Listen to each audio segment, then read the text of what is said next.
حي على الفلاح.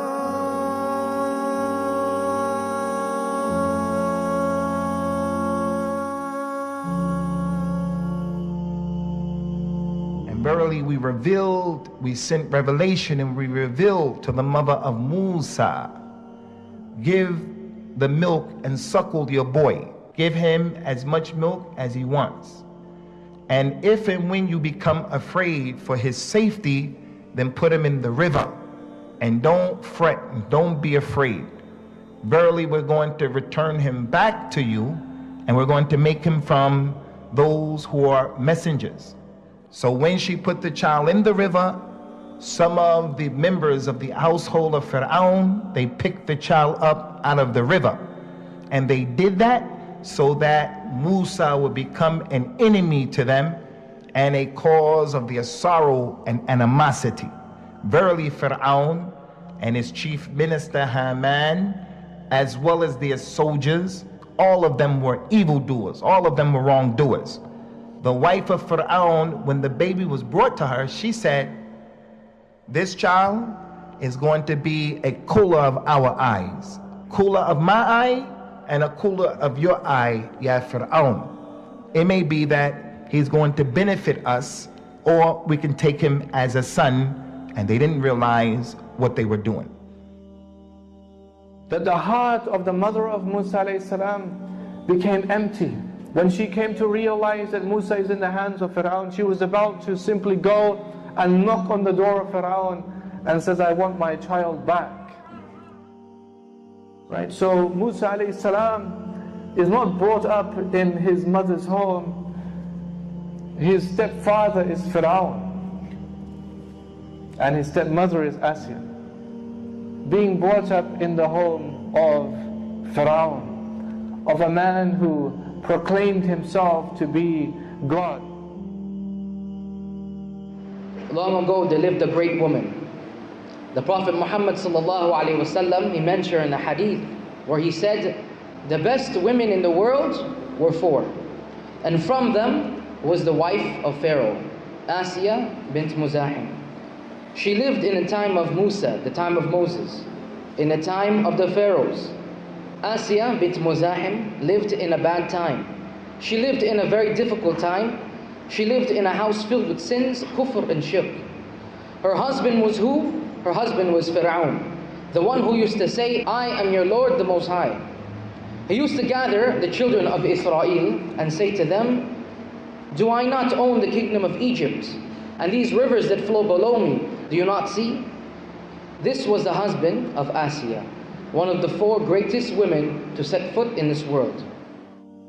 When the basket of Musa arrived at the bank of the river, near the palace, it was Asiyah who took him to Pharaoh. And she pleaded with Pharaoh, saying, a pleasure to my eye and yours. Which he replied, La. No, a comfort and a pleasure for your eye only, as for me, no. Me, never. Asiyah, she pleaded with Pharaoh when she brought Musa, and she said, perhaps he may benefit us, or we could take him as a son. And then Allah says, and they didn't feel anything. Meaning they had no idea of what was to come of Musa becoming a prophet in the future. So when Asiyah saw Musa alayhi salam, she instantly fell in love with him.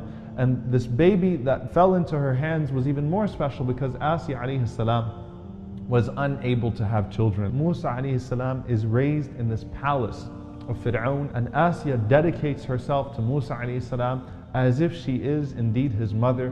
She raises him, she continues to love him.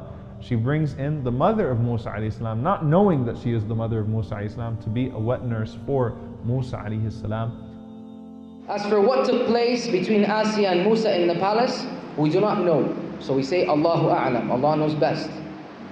After the event of when Musa accidentally killed someone, he fled to an eastern region called Madian.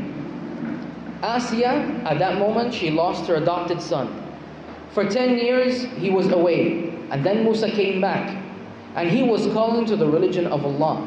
He was calling to the truth. So Musa alayhi salam had just invited him to Allah, had showed him the signs of Allah, and in his obstinacy And in his arrogance and pride, he goes back to his people, makes a grand scene, calls everyone there, and says, I am your Lord, the Most High. Now just imagine the difficulty that Asiyah alayhi salam is in right now. A woman living with a man who believes himself to be God. And she knows, of course, all of his imperfections because she's his wife. And here Fir'aun is making this grand call, strutting around the streets and saying, I am Allah, I am your God. Asiyah alayhi salam was in that difficulty in that moment. When Musa alayhi salam is continuing in his challenging of Fir'aun, Fir'aun, of course, he has his backup, his support. And the support for Fir'aun were his magicians. And the way that he was able to convince people that he was Allah, he was God, is through his magicians. Fir'aun in his dialogue with Musa alayhi salam, have you come, O Musa alayhi salam, to expel us from our land with your magic, O Musa? Fear of loss of power, loss of control. This is all it's about, really, isn't it? So let there be between us and you an appointment, and that people will be gathered in the early morning. Asiyah alayhi salam is still there in the background right now, and so then they gather on the day, magicians and Musa alayhi salam. Ya Musa, either you're the first one to throw your stick, or we be the first ones to throw the sticks. And Musa said, no, you be the first ones to throw your sticks. And then they threw their sticks on the floor. And they began to move around. And Musa alayhi salam became scared and panicky. They were like rods that were swimming in the streets. And then Allah says, and throw down what's in your hand, and it will devour and eat up whatever they've just made. Asiyah alayhi salam would have been right there with Fir'aun, watching the spectacle, watching the whole thing happening. And when Musa alayhi salam, his stick becomes a serpent and it devours the other sticks, they all saw that, they all witnessed that, including Asiyah alayhi salam. What happens next? Allah says the magicians fall down in prostration. What does Fir'aun say? قال, you believe in him before I've given you permission to believe in him? They said back to Fir'aun, so just decree whatever you wish to decree. Meaning just do whatever you want to do, because all you can do is limited to the life of this world. Asiyah immediately believed in the message that was given to Musa alayhi salam. She immediately believed in Tawheed, and she started to practice the religion of Musa alayhi salam on a personal level without Fir'aun recognizing that she was amongst the monotheists and she was amongst those that were following the message of Musa alayhi salam. Why? What sense of betrayal would he feel if he saw his own wife accepted that message of Musa alayhi salam? As time goes on, however, there's an incident that would lead to Asiyah coming out and exposing her Islam.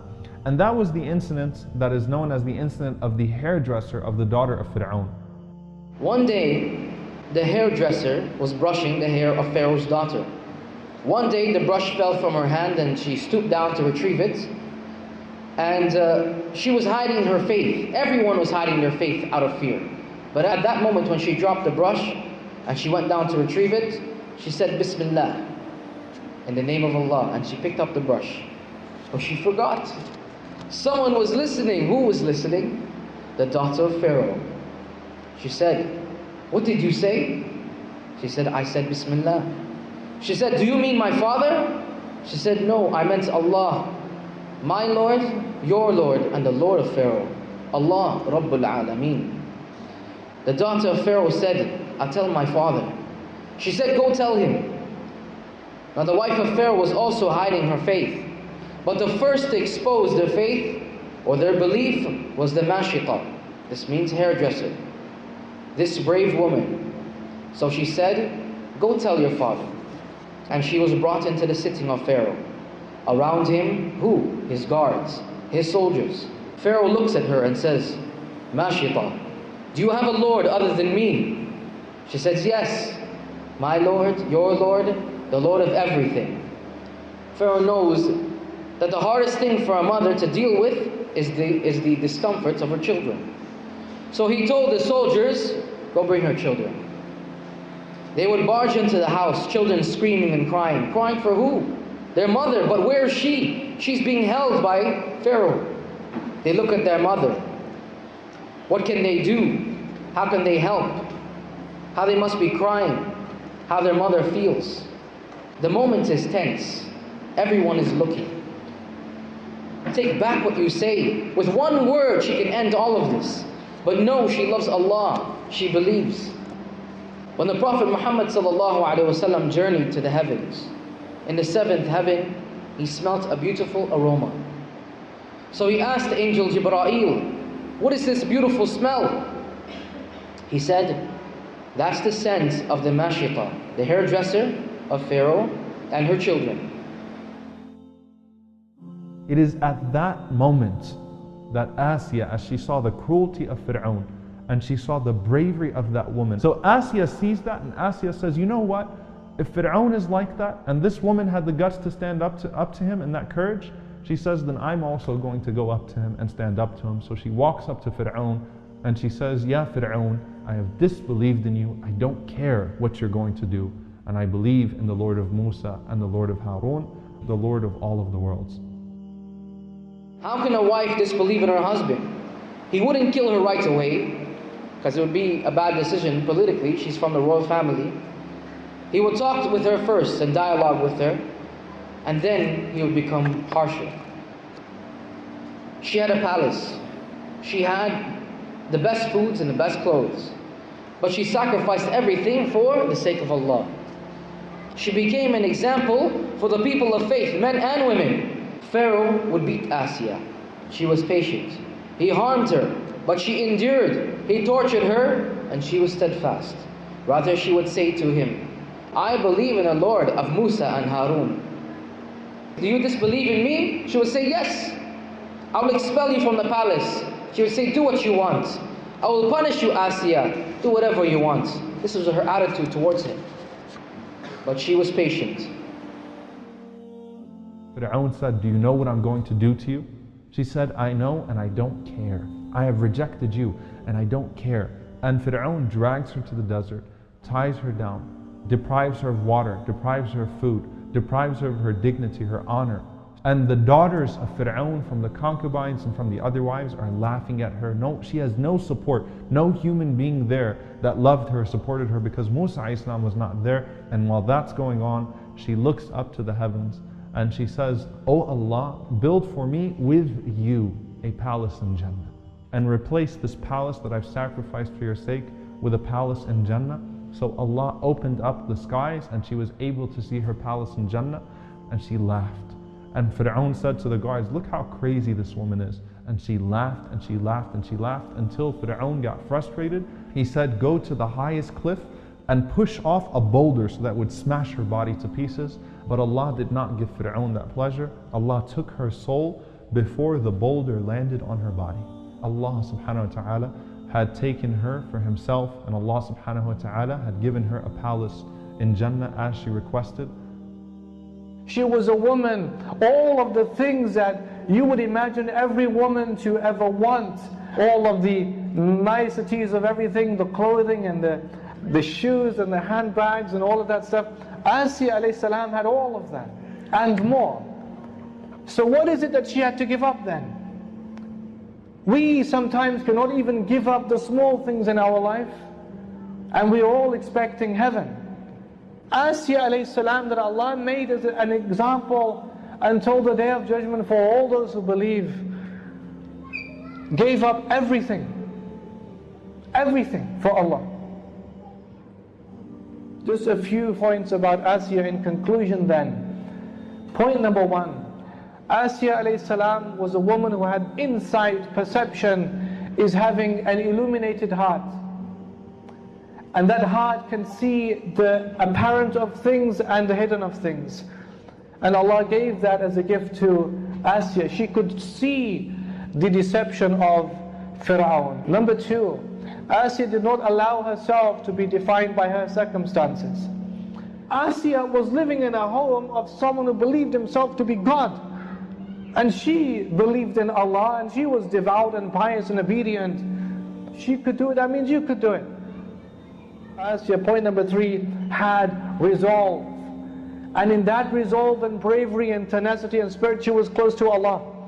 Know Allah, be close to Allah, and Allah will know you, Allah will keep you. And you will find Allah in front of you. Point number four, Asiyah chose akhirah over dunya. Even though she had the trappings of this life and the best of everything material, that was not enough to keep her where she was. So all the things, the industries, the manufactured women and the men and the clothing and all the gimmicks they give us, and living in a world of consumption and consumerism, we just chase the world. Asiyah alayhi salam had to break the status quo. And she realized, no, the truth of the matter is that happiness is in the next life.